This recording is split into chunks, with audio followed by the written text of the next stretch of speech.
On the windswept plains of ancient China, a young boy wrestles with a question that will shape the future of nations. How can a broken society, plagued by war and suffering, be mended?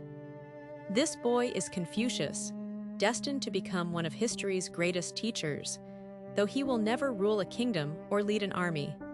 His words, however, will echo for over 2 millennia, inspiring. Born around 551 BCE in the small state of Lu, nestled in what is now Shandong province, Confucius, known in Chinese as Confucius, faces an uphill battle from the start. His father, Shu Liangyi, a weary military officer, passes away when Confucius is just 3 years old.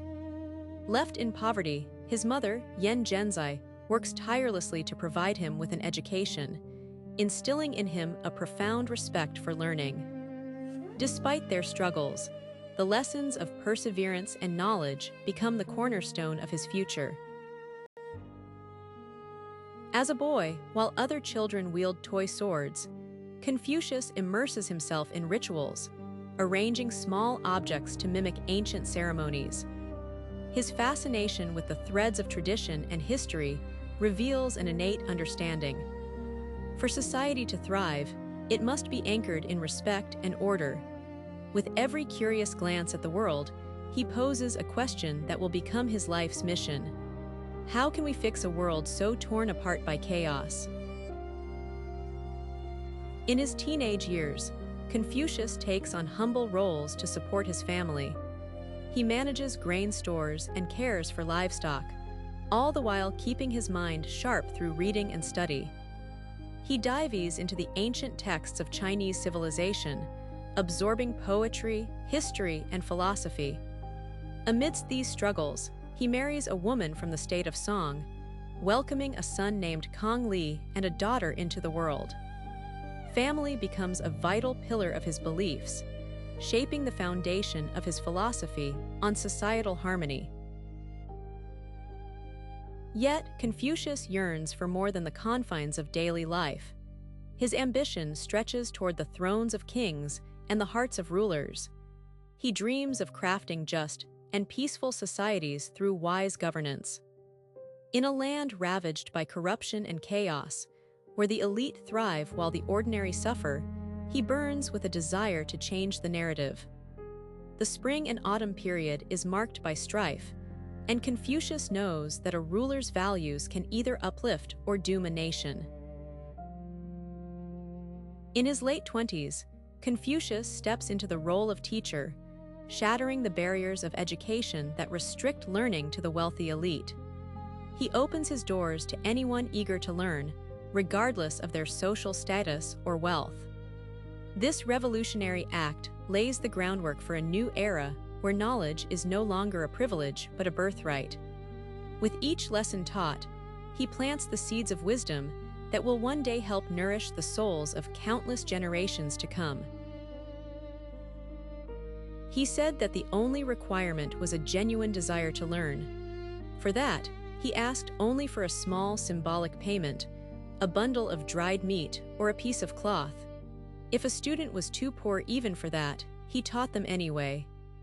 This was a radical idea, one that challenged the norms of society. Confucius believed that every person, regardless of their background, had the potential to become good, wise, and virtuous. A virtuous person embodies strong moral values and good character. Over his lifetime, Confucius taught around 3,000 students. Among them, 72 formed his inner circle, the most dedicated and brilliant followers. They came from diverse backgrounds, some noble, others from the streets. Confucius did not merely lecture from the front. He engaged in deep personal conversations with each student. He understood their individual strengths and weaknesses, offering tailored advice. When two students posed the same question, should they act immediately on what they learn? Confucius gave one a firm yes and the other a resolute no. When asked why, he explained that one was too impulsive, needing to slow down, while the other was too hesitant, requiring a push forward. His keen understanding of human nature allowed him to guide them effectively. Impulsive actions are quick and thoughtless, while hesitance breeds fear and doubt. His teachings were not wrapped in complexity, they were practical, human, and deeply wise.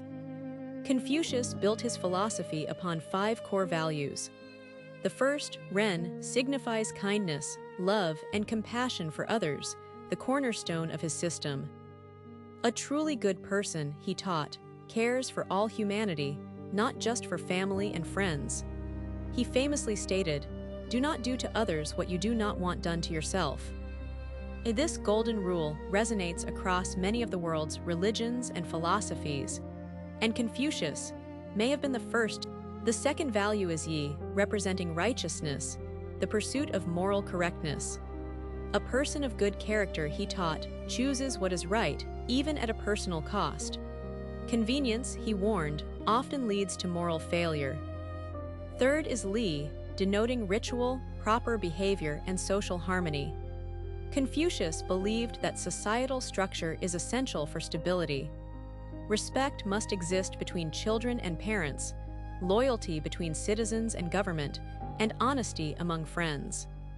Through proper conduct and courtesy, society flourishes.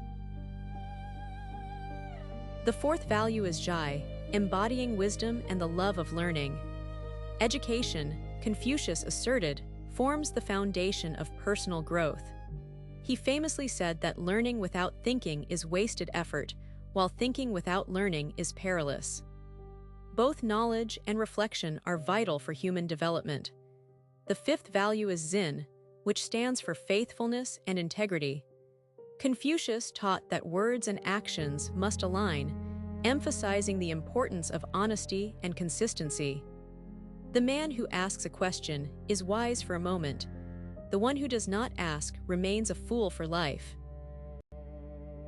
When Confucius reached the age of 50, after years of teaching and waiting, he finally secured the political opportunity he had long desired. Appointed as a senior official in his home state of Lu, some sources claim he became the Minister of Justice. This position held significant power, and Confucius worked with vigor and dedication. He promoted honest officials and dismissed the corrupt. Crime rates fell, and order returned to the state. According to ancient records, streets became safer, merchants acted honestly, and lost property was returned. For a brief, shining moment, his ideals manifested in reality. However, powerful men were watching. The noble families who controlled Lu's wealth felt threatened by Confucius's integrity.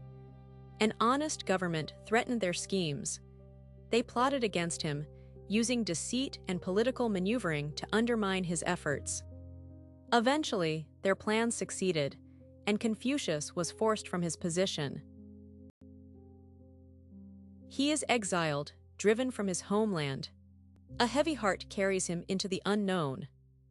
Familiar faces fade, replaced by shadows. He wanders through desolate paths of solitude. Memories haunt him, echoing like whispers. Hope flickers, a distant light in the dark,